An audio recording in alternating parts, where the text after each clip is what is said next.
प्रश्न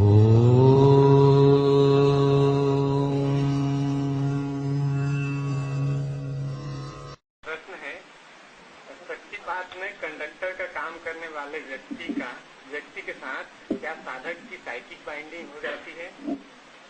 उससे क्या क्या हानियां साधक को हो सकती हैं? क्या उसके अच्छे उपयोग भी हैं? बंधन का तो कोई अच्छा उपयोग नहीं, क्योंकि बंधन ही बुरी बात है। और जितना गहरा बंधन हो उतनी ही बुरी बात है। तो साइकिक बाइंडिंग तो बहुत बुरी बात है। अगर मेरे हाथ में कोई जंजीर डाल दे तो चलेगा, क्योंकि वो मेरे भौतिक शरीर को ही पकड़ पाती। लेकिन कोई मेरे ऊपर प्रेम की जंजीर डाल दे तो ज्यादा झंझट शुरू हुई, क्योंकि वो जंजीर गहरे चली गई। वो जंजीर गहरे चली गई और उसको तोड़ना उतना आसान नहीं रह गया। कोई श्रद्धा की जंजीर डाल दे तो और गहरी चली गई, उसको तोड़ना और अनहोली काम हो गया ना, अपवित्र काम हो गया, वो और मुश्किल बात हो गई।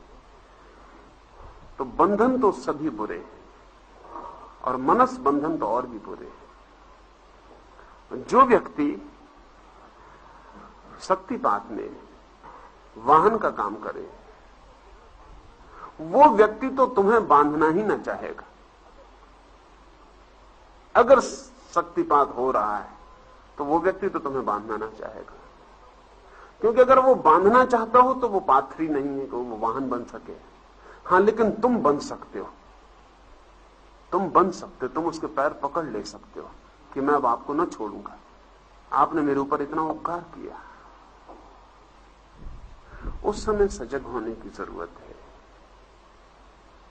उस समय बहुत सजग होने की जरूरत है कि साधक जिस पर शक्तिपात हो वो अपने को बंधन से बचा सके। लेकिन अगर ये ख्याल हो और अगर ये बात साफ हो कि बंधन मात्र आध्यात्मिक यात्रा में भारी पड़ जाते हैं, तो अनुग्रह बांधेगा नहीं, बल्कि अनुग्रह भी खोलेगा। यानी मैं तुम्हारे प्रति कृतज्ञ हो जाऊं तो ये बंधन क्यों बने हैं? इसमें बंधन होने की क्या बात है? बल्कि अगर मैं कृतज्ञता ज्ञापन न कर पाऊं तो शायद भीतर एक बंधन रह जाए कि मैं धन्यवाद भी नहीं दे पाया। लेकिन धन्यवाद देने का मतलब यह है कि बात समाप्त हो गई।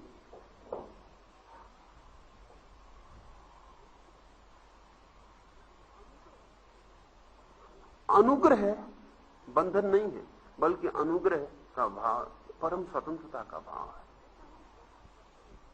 लेकिन हम कोशिश करते हैं बंधने की, क्योंकि हमारे भीतर भय,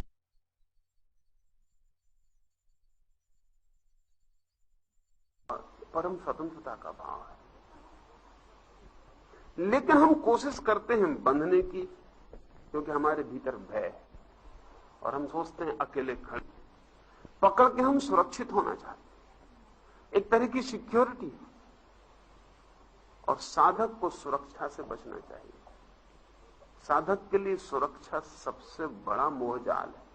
अगर उसने एक दिन भी सुरक्षा चाहिए और उसने कहा कि अब मैं किसी की शरण में सुरक्षित हो जाऊंगा और किसी की आड़ में अब कोई भय नहीं है, अब मैं भटक नहीं सकता, अब मैंने ठीक मुकाम पा लिया, अब मैं कहीं जाऊंगा नहीं, अब मैं यहीं बैठा रहूंगा, तो वो भटक गया, क्योंकि साधक के लिए सुरक्षा नहीं। साधक के लिए असुरक्षा वरदान है, क्योंकि जितनी असुरक्षा है उतने साधक की आत्मा को फैलने, बलवान होने, अभय होने का मौका है।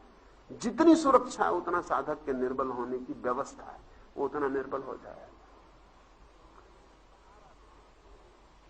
सहारा लेना एक बात है, सहारा लिए ही चले जाना बिल्कुल दूसरी बात है। सहारा दिया ही इसलिए गया है कि तुम बेसहारे हो सको। सहारा दिया इसलिए गया है कि अब तुम्हें सहारे की जरूरत ना रहे। एक बाप अपने बेटे को चलना सिखा रहा है। कभी ख्याल किया कि जब बाप अपने बेटे को चलना सिखाता है तो बाप बेटे का हाथ पकड़ता है, बेटा नहीं पकड़ता। लेकिन थोड़े दिन बाद जब बेटा थोड़ा चलना सीख जाता है तो बाप का हाथ बाप तो छोड़ देता, लेकिन बेटा पकड़ लेता। कभी बाप को चलाते देखे तो अगर बेटा हाथ पकड़े हो तो समझो कि वो चलना सीख गया, लेकिन फिर भी हाथ नहीं छोड़ रहा। और अगर बाप हाथ पकड़े हो तो समझना कि भी चलना सिखाया जा रहा है, भी छोड़ने में खतरा है, भी छोड़ा नहीं जा सकता। और बाप तो चाहेगा ही ये कि कितने जल्दी हाथ छूट जाए, क्योंकि इसलिए तो सिखा रहा है। और अगर कोई बाप इस मोह से भर जाए कि उसे मजा आने लगे कि बेटा का हाथ ही पकड़े रहे, तो वो बाप दुश्मन हो गया। बहुत बाप हो जाते, बहुत गुरु हो जाते, लेकिन चूक गए। वो जिस बात के लिए उन्होंने सहारा दिया था वही खत्म हो गई। वो तो उन्होंने कृपल्ड पैदा कर दिए जो उनकी वैसाखी लेके चलेंगे। हालांकि उनको मजा आता है कि मेरी वैसाखी कि तुम नहीं चल सकते, तो अहंकार की तृप्ति मिलती है। लेकिन जिस गुरु को अहंकार की तृप्ति मिल रही हो वो तो गुरु ही नहीं। लेकिन बेटा पकड़े रह सकता है पीछे भी, क्योंकि बेटा डर जाए कि कहीं गिर ना जाऊं, क्योंकि बिना बाप के मैं कैसे चल सकूंगा। तो गुरु का काम है कि उसके हाथ को झिड़के और कहे कि अपन चलो। और कोई फिक्र नहीं, 2-4 बार गिरो तो ठीक है, उठाना। आखिर उठने के लिए गिरना जरूरी है, और गिरने का डर मिटाने के लिए भी कुछ बार गिरना जरूरी है कि अब नहीं गिरेंगे। हमारे मन में यह हो सकता है किसी का सहारा पकड़ना, तो फिर बाइंडिंग पैदा हो जाती, वो पैदा नहीं करना है। किसी साधक को ध्यान लेके चलना है कि वो कोई सुरक्षा की तलाश में नहीं, वो सत्य की खोज में, सुरक्षा की खोज में नहीं। और अगर सत्य की खोज करनी है तो सुरक्षा का ख्याल छोड़ना पड़ेगा, नहीं तो असत्य बहुत बार बड़ी सुरक्षा देता है और जल्दी से दे देता है। तो फिर सुरक्षा का खोजी असत्य को पकड़ लेता है। कन्वीनियंस का खोजी सत्य तक नहीं पहुंचता, क्योंकि लंबी यात्रा है। फिर वो यहीं असत्य को गढ़ लेता है और यहीं बैठे हुए पा लेता है और बात समाप्त हो जाती। इसलिए किसी भी तरह का बंधन, और गुरु का बंधन तो बहुत ही खतरनाक है, क्योंकि वो आध्यात्मिक बंधन है। और आध्यात्मिक बंधन शब्द ही कंट्राडिक्टरी, क्योंकि आध्यात्मिक स्वतंत्रता तो अर्थ रखती, आध्यात्मिक गुलामी का कोई अर्थ नहीं होता। लेकिन इस दुनिया में आध्यात्मिक रूप से जितने लोग गुलाम हैं, उतने लोग और किसी रूप से गुलाम नहीं। उसका कारण, क्योंकि जिस चौथे शरीर के विकास से आध्यात्मिक स्वतंत्रता की संभावना पैदा होगी, वो चौथा शरीर नहीं। उसके कारण है वो तीसरे शरीर तक विकसित थे। इसलिए अक्सर देखा जाएगा कि एक आदमी हाई कोर्ट का चीफ जस्टिस, यूनिवर्सिटी का किसी वाइस चांसलर, और किसी निपट गंवार आदमी के पैर पकड़े बैठा हुआ है, और उसको देख के 1000 गंवार उसके पीछे बैठे हुए कि जब हाई कोर्ट का जस्टिस बैठा है, वाइस चांसलर बैठा है यूनिवर्सिटी का, तो हम क्या हैं। लेकिन उसे पता नहीं कि ये जो आदमी है, इसका तीसरा शरीर तो बहुत विकसित हुआ है, इसने बुद्धि का तो बहुत विकास किया था, लेकिन चौथा शरीर के मामले में ये बिल्कुल गंवार है, उसके पास वो शरीर नहीं है। और इसके पास चूंकि तीसरा शरीर है, केवल बुद्धि और तर्क का विचार करते करते ये थक गया और अब विश्राम कर रहा है। और जब बुद्धि थक के विश्राम करती तो बड़ी अबुद्धिपूर्ण काम करती। कोई भी चीज जब थक के विश्राम करती तो उल्टी हो जाती है। इसलिए ये बड़ा खतरा है। इसलिए आश्रमों में आपको मिल जाएंगे हाई कोर्ट के जजेस, वहां निश्चित मिलेंगे। वो थक गए, वो बुद्धि से परेशान हो गए, वो इससे छुटकारा चाहते, तो वो कोई भी अबुद्धिपूर्ण, इररेशनल किसी भी चीज में विश्वास करके आंख बंद करके बैठ जाते। वो कहते हैं सोच लिया बहुत, विवाद कर लिया बहुत, तर्क कर लिया बहुत, कुछ नहीं मिला, अब इसको हम छोड़ते। तो वो किसी को भी पकड़ लेते। और उनको देख के पीछे जो बुद्धिहीन वर्ग है वो कहता जब इतने बुद्धिमान लोग हैं तो फिर हमको भी पकड़ लेना चाहिए। लेकिन वो जहां तक चौथे शरीर का संबंध है, निपट ना कुछ। इसलिए चौथे शरीर के किसी व्यक्तित्व में थोड़ा सा भी विकास हुआ हो तो बड़े से बड़ा बुद्धिमान उसके चरणों को पकड़ के बैठ जाए, क्योंकि उसके पास कुछ है जिसके मामले में बिल्कुल निर्धन है। तो चूंकि चौथा शरीर विकसित नहीं है, इसलिए बाइंडिंग पैदा होती है।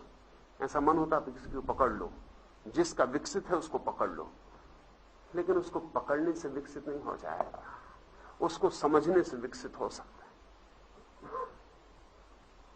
और पकड़ना समझने से बचने का उपाय है कि समझने की क्या जरूरत है, समझने की क्या जरूरत है। हम आपके चरण पकड़े रहे, तो जब आप वैतरणी पार होगे हम भी हो जाएंगे। हम आपको ही नाव बनाए लेते, हम उसी में सवार रहेंगे, जब आप पहुंचोगे हम भी पहुंच जाएंगे।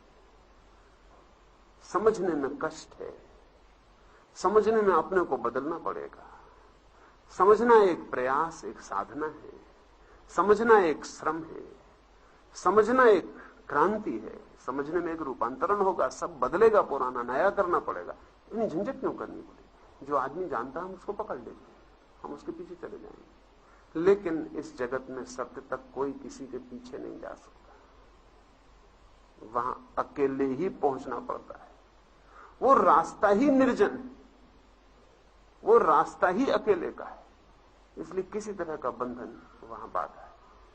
तो सीखना, समझना, जहां से जो झलक मिले उसे लेना, लेकिन रुकना कहीं भी मत। किसी भी जगह को तुम मुकाम मत बना लेना और उस वहां से पकड़ मत लेना कि वो सब ठीक आ गए। हालांकि बहुत लोग मिलेंगे जो कहेंगे कहां जाते हो, रुक जाओ मेरे पास। बहुत लोग मिलेंगे जिनको ये दूसरा हिस्सा है।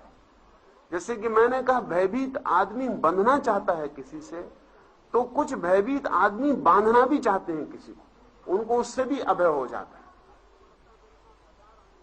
जिस आदमी को लगता है मेरे साथ 1000 अनुयायी हैं, उसको लगता है मैं ज्ञानी हो गया, नहीं तो 1000 अनुयायी कैसे होते। जब 1000 आदमी मुझे मानने वाले हैं तो जरूर मैं कुछ जानता हूं, नहीं तो मानेंगे कैसे। ये बड़े मजे की बात है कि गुरु बनना कई बार तो सिर्फ इसी मानसिक हीनता के कारण होता है कि 10,000 मेरे शिष्य हैं, 20,000 तो गुरु लगे हैं शिष्य बढ़ाने में, कि मेरे 700 सन्यासी हैं, मेरे 1000 सन्यासी, मेरे इतने शिष्य, वो फैलाने में लगे। क्योंकि जितना ये विस्तार फैलता है वो आश्वस्त होते हैं कि जरूर मैं जानता हूं, नहीं तो 1000 आदमी मुझे क्यों मानते। ये तर्क लौट के उनको विश्वास दिलाता है कि मैं जानता हूं। अगर ये 1000 शिष्य खो जाएं तो उनको लगेगा कि गया, इसका मतलब कि मैं नहीं जानता। बड़ी मानसिक खेल चलते हैं, बड़े मानसिक खेल चलते हैं। उन मानसिक खेलों से सावधान होने की जरूरत है, दोनों तरफ से, क्योंकि दोनों तरफ से खेल हो सकता है। शिष्य भी बांध सकता है, और जो शिष्य आज किसी से बंधेगा वो कल किसी को बांधेगा, क्योंकि सब श्रृंखलाबद्ध काम है। वो आज शिष्य बनेगा तो कल गुरु भी बनेगा, क्योंकि शिष्य कब तक बना रहेगा। अभी एक को पकड़ेगा तो कल फिर किसी को, खुद को भी पकड़ाएगा। श्रृंखलाबद्ध गुलामियां हैं, मगर उसका बहुत गहरे में कारण वो चौथे शरीर का विकसित न होना है। उसको विकसित करने की चिंता चले तो तुम स्वतंत्र हो सकोगे, फिर बंधन नहीं होगा। इसका यह मतलब नहीं है कि तुम अमानवीय हो जाओगे, कि तुम्हारा मनुष्यों से कोई संबंध न रह जाएगा, बल्कि इसका मतलब ही उल्टा। असल में जहां बंधन है वहां संबंध होता ही नहीं। अगर एक पति और पत्नी के बीच बंधन है, हम कहते ना कि विवाह बंधन में बंध रहे, निमंत्रण पत्रिकाएं भेजते हैं कि मेरा बेटा और मेरी बेटी प्रणय सूत्र के बंधन में बंध रहे। जहां बंधन है वहां संबंध नहीं हो सकता, क्योंकि गुलामी में कैसा संबंध। कभी भविष्य में जरूर कोई बाप निमंत्रण पत्र भेजेगा कि मेरी बेटी किसी के प्रेम में स्वतंत्र हो रही है। वो तो समझ में आती है बात कि अब किसी का प्रेम उसको स्वतंत्र कर रहा है जीवन में, अब उसके ऊपर कोई बंधन नहीं रहेगा, वो मुक्त हो रही है प्रेम में। और प्रेम मुक्त करना चाहिए। अगर प्रेम भी बांध लेता है तो फिर इस जगत में मुक्त क्या करेगा, कौन करेगा। और जहां बंधन है वहां सब कष्ट हो जाता है, सब नरक हो जाता है। ऊपर से चेहरे और रह जाते हैं, भीतर सब गंदगी हो जाती है। वो चाहे गुरु शिष्य का हो, चाहे बाप बेटे का हो, चाहे पति पत्नी का हो, चाहे दो मित्रों का हो। जहां बंधन है वहां संबंध नहीं होता, और अगर संबंध है तो बंधन बेमानी है। लगता तो ऐसा ही है कि जिससे हम बंधे हैं उसी से संबंध है, लेकिन सिर्फ उसी से हमारा संबंध होता है जिससे हमारा कोई भी बंधन नहीं। इसलिए कई बार ऐसा हो जाता है कि आप अपने बेटे से वो बात नहीं कह सकते जो एक अजनबी से कह सकते। मैं इधर हैरान हुआ हूं जान के कि पत्नी अपने पति से नहीं कह सकती और ट्रेन में एक अजनबी आदमी से कह सकती जिसको बिल्कुल नहीं जानती, घंटे भर पहले मिला। असल में कोई बंधन नहीं है तो संबंध के लिए सरलता मिल जाती। इसलिए तुम एक अजनबी से जितने भले ढंग से पेश आते हो उतना परिचित से नहीं आते। वहां कोई भी तो बंधन नहीं है, तो सिर्फ संबंध ही हो सकता है। लेकिन परिचित के साथ तुम उतने भले ढंग से कभी पेश नहीं आते, क्योंकि वहां तो बंधन है। वहां नमस्कार भी करते हो तो ऐसा मालूम पड़ता है काम। इसलिए गुरु शिष्य का एक संबंध तो हो सकता है, और संबंध सब मधुर है, लेकिन बंधन नहीं हो सकता। और संबंध का मतलब यह है कि वो मुक्त करता है। ज़ेन फकीरों की एक बात बड़ी कीमती है कि अगर किसी भी ज़ेन फकीर के पास कोई सीखने आएगा, जब वो सीख चुका होगा तब वो उससे कहेगा कि अब मेरे विरोधी के पास चले जाओ, अब कुछ दिन वहां सीखो, क्योंकि एक पहलू तुमने जाना, अब तुम दूसरे पहलू को समझो। और फिर साधक अलग अलग आश्रमों में वर्षों घूमता रहेगा, उनके पास जाके बैठेगा जो उसके गुरु के विरोधी हैं, उनके चरणों में बैठेगा और उनसे भी सीखेगा, क्योंकि उसका गुरु कहेगा कि हो सकता है वो ठीक हो, तो उधर भी जाके सारी बात समझ लो। और कौन ठीक है इसका क्या पता, हो सकता है हम दोनों से मिलकर जो बनता हो वही ठीक हो, या ये भी हो सकता है कि हम दोनों को काट के जो बसता हो वही ठीक हो। इसलिए जाओ उसे खोजो। जब कोई देश में आध्यात्मिक प्रतिभा विकसित होती है तो ऐसा होता है, तब बंधन नहीं बनती चीजें। अब ये मैं चाहता हूं ऐसा इस मुल्क में जिस दिन हो सकेगा उस दिन बहुत परिणाम होंगे कि कोई किसी को बांधता ना हो, भेजता हो लंबी यात्रा पर कि वो जाए, और कौन जानता है क्या होगा अंतिम। लेकिन जो इस भांति भेज देगा, अगर कल तुम्हें उसकी सब बातें भी गलत मालूम पड़े तब भी वो आदमी गलत मालूम नहीं पड़ेगा। जो इस भांति तुम्हें भेज देगा कि जाओ कहीं और खोजो, हो सकता है मैं गलत हूं, तो ये हो भी सकता है कि किसी दिन उसकी सारी बातें भी तुम्हें गलत मालूम पड़े, तब भी तुम अनुग्रहित रहोगे। वो आदमी कभी गलत नहीं हो पाएगा, क्योंकि वो आदमी नहीं तो भेजा था तुम्हें। अभी हालत ऐसी है कि सब रोक रहे हैं। एक गुरु रोकता है किसी दूसरे की बात मत सुन लेना, शास्त्रों में लिखता है कि दूसरे के मंदिर में मत चले जाना, चाहे पागल हाथी के पैर के नीचे दब के मर जाना, मगर दूसरे के मंदिर में शरण भी मत लेना, कहीं ऐसा ना हो कि वहां कोई चीज कान में पड़ जाए। तो भला ऐसे आदमी की सब बातें भी सही हो तब भी यह आदमी तो गलत ही है, और इसके प्रति अनुग्रह कभी नहीं हो सकता, क्योंकि इसने तुम्हें गुलाम बनाया, कुचल डाला और मार डाला। तो ये अगर ख्याल में आ जाए तो बंधन का कोई सवाल नहीं। आपने कहा सच्ची बात प्रामाणिक हो, मन शुद्धतम हो तो बंधन नहीं होगा। हाँ, नहीं होगा।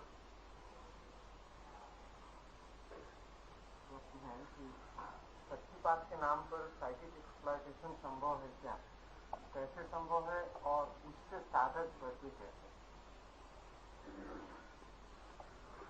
संभव है। सत्यपात के नाम पर बहुत आध्यात्मिक शोषण संभव है। असल में जहां भी दावा है वहां शोषण होगा, और जहां कोई कहता है मैं कुछ दूंगा, वो लेगा भी कुछ, क्योंकि देना जो है वो बिना लेने के नहीं हो सकता। जहां कोई कहेगा मैं कुछ देता हूं, वो तुमसे वापस भी कुछ लेगा। कॉइन कोई भी हो, वो धन के रूप में ले, आदर के रूप में ले, श्रद्धा के रूप में ले, किसी भी रूप में ले, वो लेगा जरूर। जहां देना है आग्रह पूर्वक, दावे पूर्वक, वहां लेना है। और जो देने का दावा कर रहा है वो जो देगा उससे ज्यादा लेगा, नहीं तो बाजार में चिल्लाने की उसे कोई जरूरत ना थी। असल में वो दे इसी तरह रहा है जैसे कोई मछली मारने वाला कांटे पर आटा लगाता है, क्योंकि मछली कांटे नहीं खाती। हो सकता है किसी दिन मछलियों को समझाया बुझाया जा सके वो सीधा कांटा खा ले, अभी तक कोई मछली सीधा कांटा नहीं खाती, उस पर ऊपर आटा लगाना पड़ता है। हम मछली आटा खा ले, और आटे के दावे की वजह से कांटे के पास आ जाती। आटा मिलेगा इस आशे में कांटे को भी गटक जाती। गटकने पर पता चलता है कि आटा तो व्यर्थ था, कांटा असली था, लेकिन तब तक कांटा छिद गया होता। तो जहां दावा है, कोई कहे कि मैं शक्तिपात करूंगा, मैं ज्ञान दिलवा दूंगा, मैं समाधि में पहुंचा दूंगा, मैं ऐसा करूंगा, मैं वैसा करूंगा, जहां ये दावे हो वहां सावधान हो जाना, क्योंकि उस जगत का आदमी दावेदार नहीं होता। उस जगत के आदमी से अगर तुम कहोगे भी जाके कि आपकी वजह से मुझ पर शक्तिपात हो गया, तो वो कहेगा तुम किसी भूल में पड़ गए, मुझे तो पता ही नहीं मेरी वजह से कैसे हो सकता है, उस परमात्मा की वजह से ही हुआ होगा।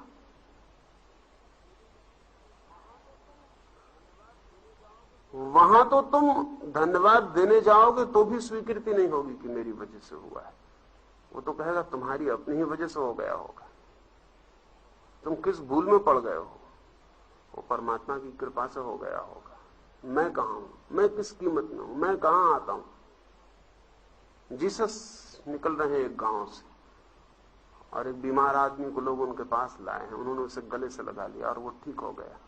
और वो आदमी कहता है कि मैं आपको कैसे धन्यवाद दूं, क्योंकि आपने मुझे ठीक कर दिया। जीसस ने कहा कि ऐसी बातें मत कर, जिसे धन्यवाद देना है उसे धन्यवाद दे। मैं कौन, मैं कहां आता हूं। उस आदमी ने कहा आपके सिवा तो यहां कोई भी नहीं। तो जीसस ने कहा हम तुम दोनों नहीं, जो है वो तुझे दिखाई ही नहीं पड़ रहा, उससे ही सब हो रहा है। He has healed you, उसी ने तुझे स्वस्थ कर दिया। अब ये जो आदमी है ये कैसे शोषण करेगा। शोषण करने के लिए आटा लगाना पड़ता कांटे पर। ये तो कांटा तो दूर, आटा भी मेरा है ये भी मानने को राजी नहीं है। तो इसका कोई उपाय नहीं है। तो जहां तुम्हें दावा दिखे साधक को वहीं समझ जाना। जहां कोई करे कि ऐसा मैं कर दूंगा, ऐसा हो जाएगा, वहां वो तुम्हारे लिए तैयार कर रहा है, वो तुम्हारी मांग को जगा रहा है, वो तुम्हारी अपेक्षा को उकसा रहा है, वो तुम्हारी वासना को त्वरित कर रहा है।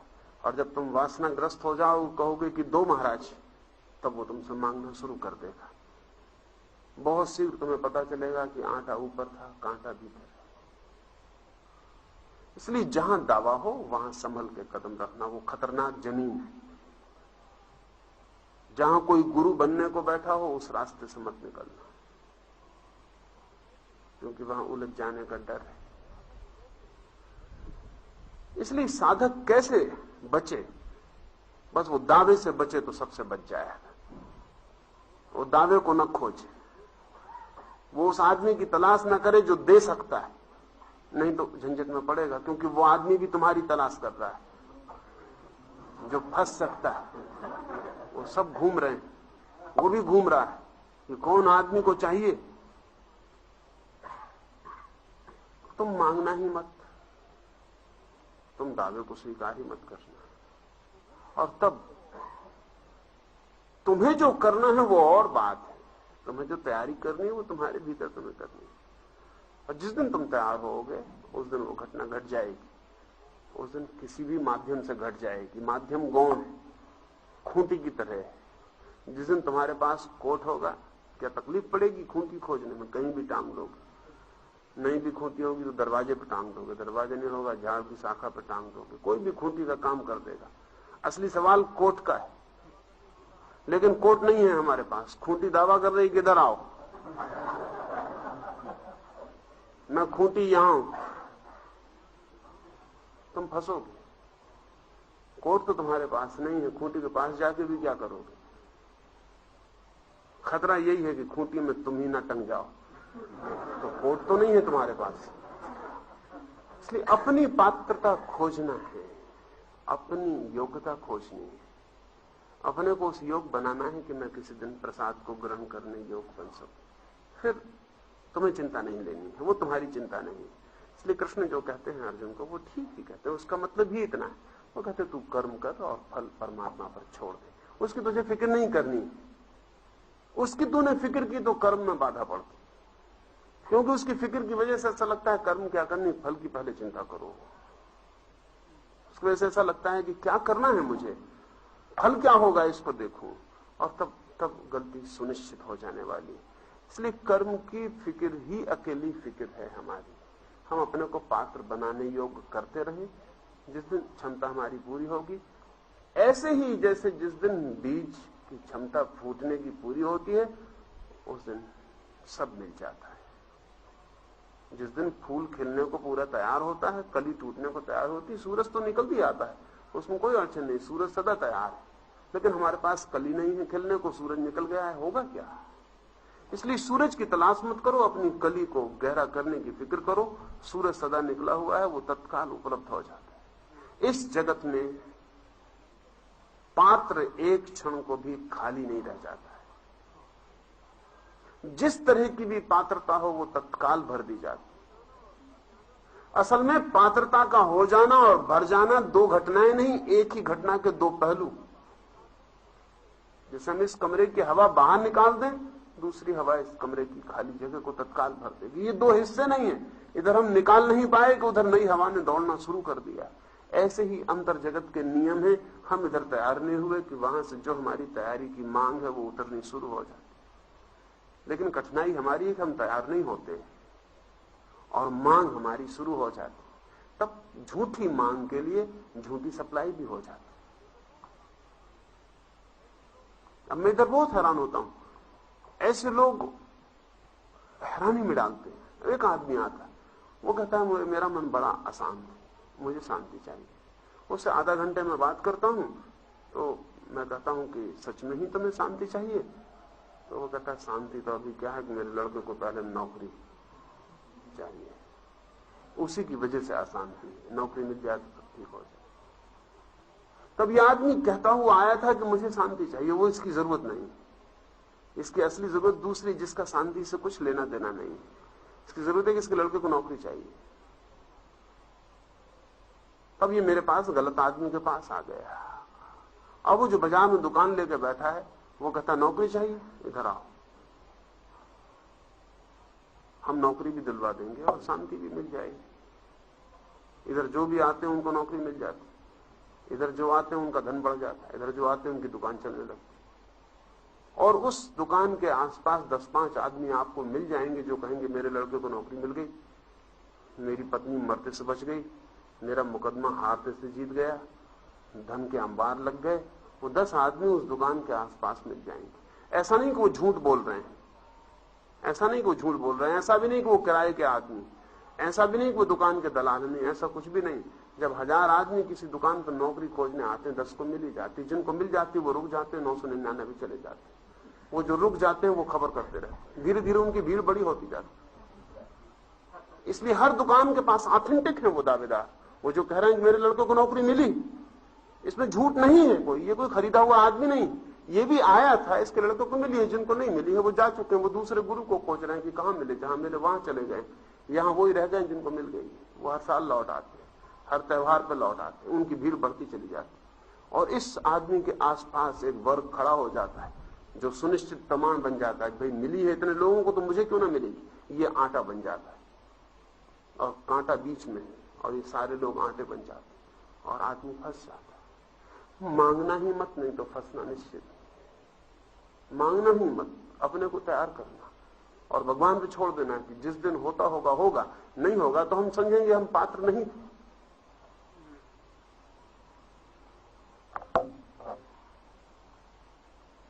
एक और पूछ लो।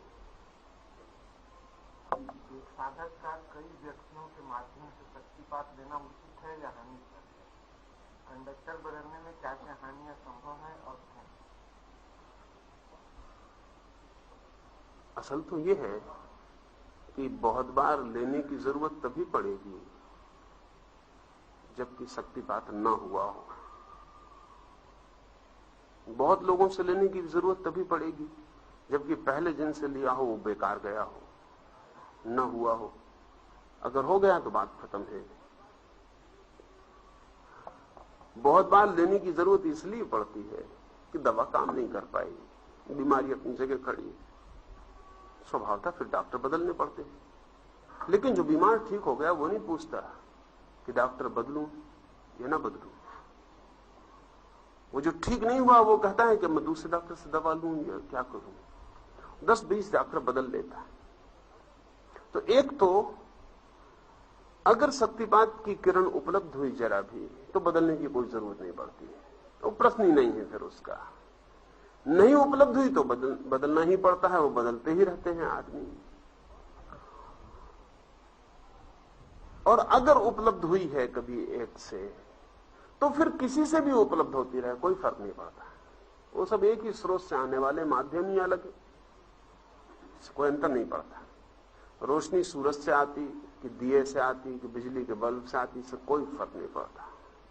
प्रकाश एक का ही, उससे कोई अंतर नहीं पड़ता। अगर घटना घटी है तो कोई अंतर नहीं पड़ता और कोई हानि नहीं। लेकिन इसको खोजते मत फिरना, वही मैं कह रहा हूं, इसे खोजते मत फिरना। ये मिल जाए रास्ते पर चलते तो धन्यवाद दे देना और आगे बढ़ जाना। इसे खोजना मत, खोजोगे तो खतरा है, क्योंकि फिर वो जो दावेदार है वही तो तुम्हें मिलेंगे ना। वो नहीं मिलेगा जो दे सकता था, वो मिलेगा जो कहता है देते। जो दे सकता है वो तो तुम्हें उसी दिन मिलेगा जिस दिन तुम खोज ही नहीं रहे हो लेकिन तैयार हो गए हो, वो उसी दिन मिलेगा। इसलिए खोजना गलत है, मांगना गलत है। होती रहे घटना, होती रहे, और 1000 रास्तों से प्रकाश मिले तो हर्ज नहीं है। सब रास्ते एक ही प्रकाश के मूल स्रोत को प्रमाणित करते चले जाएंगे, सब तरफ से मिलके वही। कल मुझसे कोई कह रहा था, किसी साधु के पास जाके कहा होगा कि ज्ञान अपना होना चाहिए, तो उन साधु ने कहा ऐसा कैसे हो सकता है, ज्ञान तो सदा पराये का होता है। फला मुनि ने फला मुनि को दिया, उन मुनि ने उन मुनि को दिया। खुद कृष्ण गीता में कहते हैं कि उससे उसको मिला, उससे उसको मिला, उससे उसको मिला। तो कृष्ण के पास भी अपना नहीं।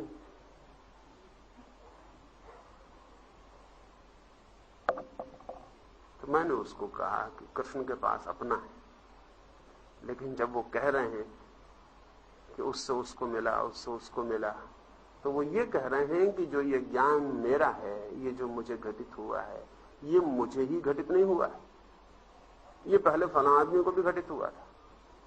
और प्रमाण है कि उसको घटित हुआ था, उसने फला आदमी को बताया भी था, और फला आदमी को भी घटित हुआ था, उसने उसको भी बताया था। लेकिन बताने से घटित नहीं हुआ था, घटाने से बताया था। तो मुझको भी घटित हुआ, मैं तुम्हें बता रहा हूं, अर्जुन से कह रहे हैं, लेकिन मेरे बताने से तुम्हें घटित हो जाएगा ऐसा नहीं। तुम्हें घटित होगा तो तुम भी किसी को बता सकोगे ऐसा है। उसे दूसरे से मांगते ही मत फिरना, वो दूसरे से मिलने वाली बात नहीं है। उसकी तो तैयारी करना, फिर वो बहुत जगह से मिलेगी, सब जगह से मिलेगी। और एक दिन जिस दिन घटना घटती है उस दिन ऐसा लगता है कि मैं कैसा अंधा हूं, जो चीज सब तरफ से मिल रही थी वो मुझे दिखाई क्यों नहीं पड़ती थी। एक अंधा आदमी है, वो दिए के पास से भी निकलता है, वो सूरज के पास से भी निकलता है, बिजली के पास से भी निकलता है, लेकिन प्रकाश नहीं मिलता। और एक दिन जब उसे आंख खुलती तब वो कहता मैं कैसा अंधा था, कितनी जगह से निकला, सब जगह प्रकाश था और मुझे दिखाई नहीं पड़ा था, और अब मुझे सब जगह दिखाई पड़ रहा है। तो जिस दिन घटना घटेगी उस दिन तो तुम्हें सब तरफ वही दिखाई पड़ेगा, और जब तक नहीं घटी है तब तक जहां भी दिखाई पड़े वहां उसको प्रणाम कर लेना, जहां भी दिखाई पड़े वहां उसे पी लेना, लेकिन मांगते मत जाना, भिखारी की तरह मत जाना, क्योंकि सत्य भिखारी को नहीं मिल सकता। उसे मांगना मत, नहीं तो कोई दुकानदार बीच में मिल जाएगा जो कहेगा हम देते हैं, और तब एक आध्यात्मिक शोषण शुरू हो जाए। तुम चलना अपनी राह है, अपने को तैयार करते हैं, अपने को तैयार करते, जहां मिल जाए ले लेना, धन्यवाद देके आगे बढ़ते हैं। फिर जिस दिन तुम्हें पूरा उपलब्ध होगा उस दिन तुम ऐसा ना कह पाओगे मुझे फलाने से मिला, उस दिन तुम यही कहोगे कि आश्चर्य, मुझे सबसे मिला, जिनके करीब में गया सभी से मिला। और तब अंतिम धन्यवाद जो है वो समस्त के प्रति हो जाता है, वो किसी एक के प्रति नहीं रह जाता। ये प्रश्न इसलिए आया था कि वो बात का प्रभाव धीरे धीरे कम भी हो सकता है।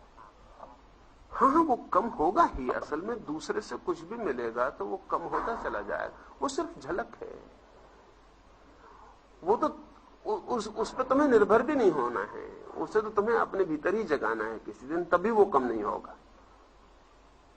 असल में सब प्रभाव क्षीण हो जाएंगे, क्योंकि प्रभाव जो है वो फॉरेन, वो विजाती है, वो बाहरी है। मैंने एक पत्थर फेंका तो पत्थर की कोई अपनी ताकत नहीं है, मैंने फेंका, मेरे हाथ की ताकत, तो मेरी हाथ की ताकत जितनी लगी है पत्थर उतने दूर जाके गिर जाएगा। लेकिन बीच में जब पत्थर हवा चीरेगा तो पत्थर को ख्याल हो सकता है कि अब तो मैं हवा चीरने लगा, अब तो मुझे गिराने वाला कोई भी नहीं। लेकिन उसे पता नहीं कि वो प्रभाव से गया है, किसी के धक्के से गया है, दूसरे का हाथ पीछे, वो 50 फीट दूर जाके गिर जाएगा, गिरेगा ही। असल में दूसरे से आए प्रभाव की सदा सीमा होगी, वो गिर जाएगा। दूसरे से आए प्रभाव का एक ही फायदा हो सकता है, और वो ये है कि उस प्रभाव की क्षीण झलक में तुम अपने मूल स्रोत को खोज सको तो ठीक। यानी मैंने एक माचिस जलाई, प्रकाश हुआ, तो मेरी माचिस कितनी देर जलेगी? अब तुम दो काम कर सकते हो, तुम यहीं अंधेरे में खड़े रहो, मेरी माचिस पर निर्भर हो जाओ कि हम इस रोशनी में जिएंगे। अब एक घड़ी क्षण भर भी नहीं बीतेगा, माचिस बुझ जाएगी, फिर घुप अंधेरा हो जाएगा। ये एक बात हुई। मैंने माचिस जलाई, घुप अंधेरे में थोड़ी सी रोशनी हुई, तुम एकदम दरवाजा दिखाई पड़ा और बाहर भाग गए। तो मेरी माचिस पर निर्भर न रहे, तुम बाहर निकल गए। मेरी माचिस बुझे या जले अब तुम्हें कोई मतलब न रहा, लेकिन तुम वहां पहुंच गए जहां सूरज, अब कोई चीज स्थिर हो पाएगी। तो ये जितनी घटनाएं हैं, इनका एक ही उपयोग है कि इससे तुम समझ के कुछ कर लेना अपने भीतर।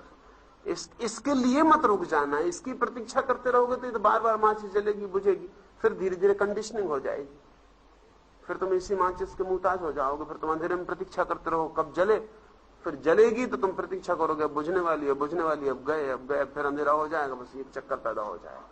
नहीं, जब माचिस जले तब माचिस पे मत रुकना, क्योंकि माचिस इसलिए जली है कि तुम रास्ता देखो और भागो, निकल जाओ जितने दूर अंधेरे के बाहर जा सकते हो। दूसरे से हम इतना ही लाभ ले सकते हैं, लेकिन दूसरे से हम स्थायी लाभ नहीं ले सकते। पर ये कोई कम लाभ नहीं, ये कोई थोड़ा लाभ नहीं, बहुत बड़ा लाभ है। दूसरे से इतना भी मिल जाता है, ये भी आश्चर्य।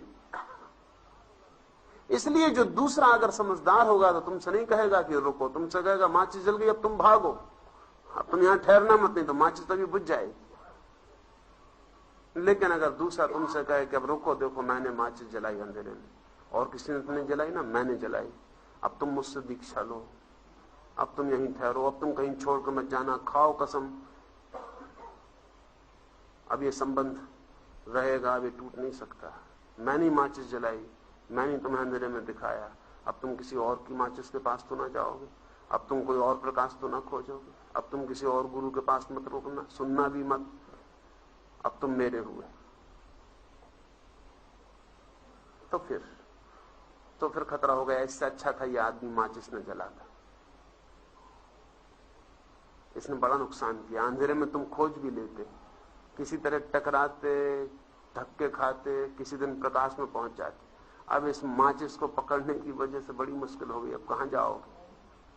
और तब इतना भी पक्का है कि ये माचिस इस आदमी की अपनी नहीं है, ये किसी से चुरा लाया, कहीं से चुराई गई माचिस। नहीं तो इसको अब तक पता होता है कि बाहर भेजने के लिए है, ये किसी को रोकने के लिए नहीं, यहाँ बिठा रखने के लिए नहीं, ये चोरी की गई माचिस। इसलिए अब ये माचिस की दुकान करता है। अब ये कह रहा है जिन जिन को हम झलक दिखा देंगे उनको यहीं रुका रहना पड़ेगा, अब वो कहीं जा नहीं सकते। तब तो हद हो गई, अंधेरा रोकता था, अब ये गुरु रोकने लगा। इससे अंधेरा अच्छा था कि कम से कम अंधेरा हाथ फैला के तो नहीं रोक सकता था।